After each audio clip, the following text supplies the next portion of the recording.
Welcome. Today is June 24th. I'm Jeff Huge, Chief Investment Officer at JWH Investment Partners and editor of Alpha Insights. And this is your Daily 5. So we're looking at 5 charts today that really speak to what we think is important going on in the market right now. Slide number 1 really looks at a relationship that is paramount to everything that's happened over the course of the last 2 weeks. And what we're looking at is a 30-day relative strength rotation graph. We've talked about these from time to time. And what this chart is really telling us is that there is a pronounced, steep and steady rotation away from value and into growth. Now, the 2 securities that we're looking at here represent the pure value index, the S&P 500 pure value index in red, and the S&P 500 pure growth index in green. And we can see that over the last 30 days, we've seen value move from a peak leading position into a weakening position and ultimately into a lagging position. Over about the last 6 to 8 trading days, the S&P value index has actually underperformed the S&P 500. Simultaneously, the S&P pure growth index has dramatically outperformed the S&P 500. So that rotation away from value into growth has some pretty serious implications for the market. And we believe as growth regains its leadership, as we think it is right now, the mega cap FAANG stocks have actually rejoined the rally. And that's critical and absolutely necessary for the S&P 500 to continue its advance.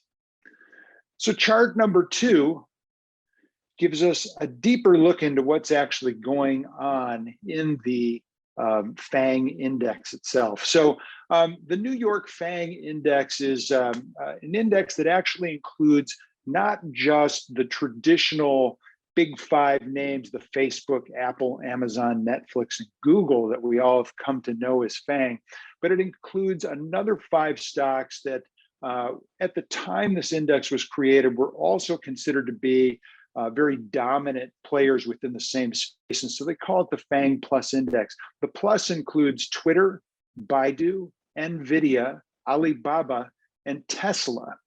And together, these 10 mega cap stocks actually represent about 20% of the S&P 500.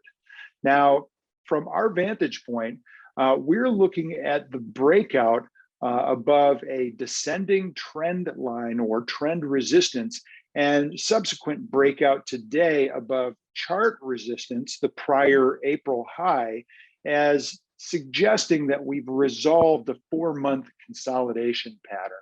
And we believe that this move above 7,100 actually projects to about 8,600 on the index, which would be a solid 10-11% advance from where we're at right now. Now, if we look at the lower panel of this chart, we can see that the relative strength of the FAANG Plus Index is actually exceeding that of the S&P 500. So FAANG is leading the S&P right now. That's the red line. And the momentum of this leadership is actually beginning to turn up. That's the green line. It's definitely positive. It had turned down over the last 3 weeks or so. And it looks to be basing and starting to initiate a recovery or a return to its prior directional move, which would be improving its momentum. So we're looking for the momentum of relative strength of FAANG to accelerate from here. Now, what's interesting about FAANG, because these mega caps really are so important, we're going to refer to them as the generals. They're kind of driving the market, but the generals have there's 2 things the generals need. They need both an army and they need a king, an army to lead and a king to follow. So we're going to look at chart number 3 is going to take a little closer look at the army itself. Chart number 3 actually looks at the Nasdaq Composite Index. Now, the Nasdaq Comp contains more than 3,300 secondary stocks that are largely traded over the counter. Many of the names, kind of toward the lower third of this index, you've probably never heard of. In fact, probably the lower 2/3. They are not popular names. They're largely small cap names, but they represent this kind of infantry or the army that is following the generals, so to speak. The chart itself indicates that not just is the Nasdaq Composite breaking out from a multi-month consolidation of, I would call it the cup and handle variety, if you will. This base formation actually projects a measured move to approximately 15,900. So the move above 14,200 in the last few days, and with the new all-time high today, is quite bullish. And the relative strength of the Nasdaq Composite versus the S&P also leading, and also its momentum positive. Now, that momentum is slightly deteriorating. We're hopeful for stabilization and also to see the momentum turn up as well. But what we're seeing right now is both the generals and the army are moving in the same direction down the battlefield. Now, all we need is a leader. We need a king to lead the generals. And slide number 4 actually gives us exactly what we're looking for. Most people are probably aware that Microsoft has become the latest $2 trillion company in the United States of America, the second to achieve that behind Apple. Now, Microsoft actually represents about 5.6% of the S&P 500, second only to Apple, which is 5.8%. And it appears poised to challenge Apple for that title of largest company in the US by market cap. It closed at a new all-time high, actually Tuesday and yesterday, and is trading at a new all-time high today. And it posted a bullish inflection above its prior high of 263, which actually projects a measured move to at least 288. So we're looking about another 8-9% upside just based on that measured move. Relative strength of Microsoft is also leading the S&P 500, and the momentum of relative strength is positive. Somewhat flat. Again, with the price action, we would hope that both the relative strength and the momentum of relative strength would begin to show some additional acceleration, and we'll know in the days ahead. So we have our king, in our opinion. The king is Microsoft.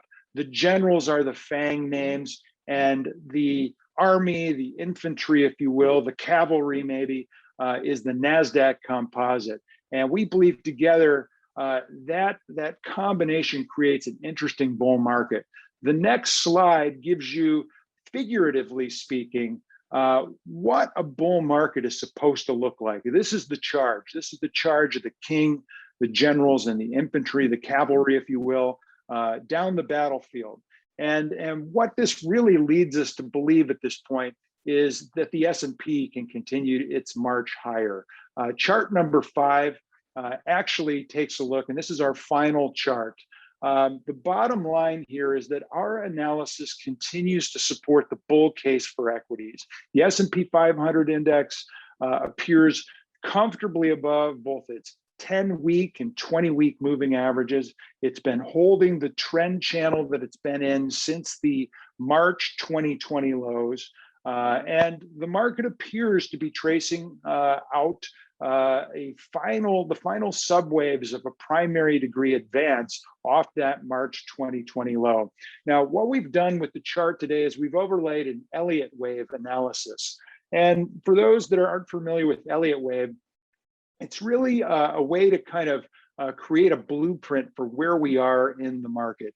The wave principle simply says that, in short, the stock market moves 3 steps forward, 2 steps back. And so each count, each advance is really 5. It's a 1, 2, 3, 4, 5 to get to your first move of the advance. 1, 2, 3 back to the second move, the wave 2, and so forth. And it uses the principle of really fractal geometry. So within a 5-wave move, there are sub-wave moves also moving in 5 waves, et cetera. And so what we've done is we've traced out using a weekly chart going back to the February 2020 highs, which is marked as point B, and we've overlaid a wave count. Coming off the March lows, we can see that there is a 5-wave advance in progress within that trend channel. And we believe today's new high in the S&P 500 confirms that what we saw last week was a second wave of the final move up. And so the bottom that we saw in May, that double bottom, was a 4th wave. And the move up to last week's high, which was actually, I believe, Tuesday, counted as the 1st wave advance. And then the shakeout last week was a 2nd wave pullback. And now the new high confirms that we are in the midst of wave 3. Wave 3 should be the most powerful, most dynamic wave of this final advance. Our target is a minimum upside target of 4,600. And the way we get there is 2 measured moves that we've overlaid on this chart. The first one is in red arrows. And those red arrows really look at the depth of the base that was created from the February 2020 highs to the March 2020 lows. And once that base was resolved back in August of 2020, we could count a measured move, the depth of that base, from the prior high in February of 2020 to project an upside target of 4,600. And we are marching comfortably toward that target in a manner that's consistent with the trend channel that was formed over that initial period of time. The second way that we can arrive at that same price target is to use an equal swings measure. This is a popular technical tool based on an advance into a very defined consolidation. Oftentimes it's a triangle, sometimes it's just a zigzag type correction.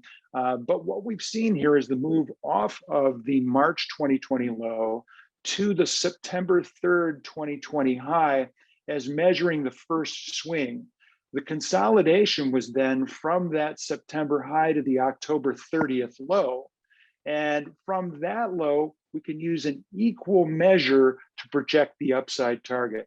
And that measures to approximately 4,600 as well. So we've got 2 measured moves that are giving us a lot of confidence that 4,600 level is achievable. It's within the trend channel. And frankly, we've used a number of other mathematical calculations to arrive at similar price targets in a range of around 45.94 to 46.63.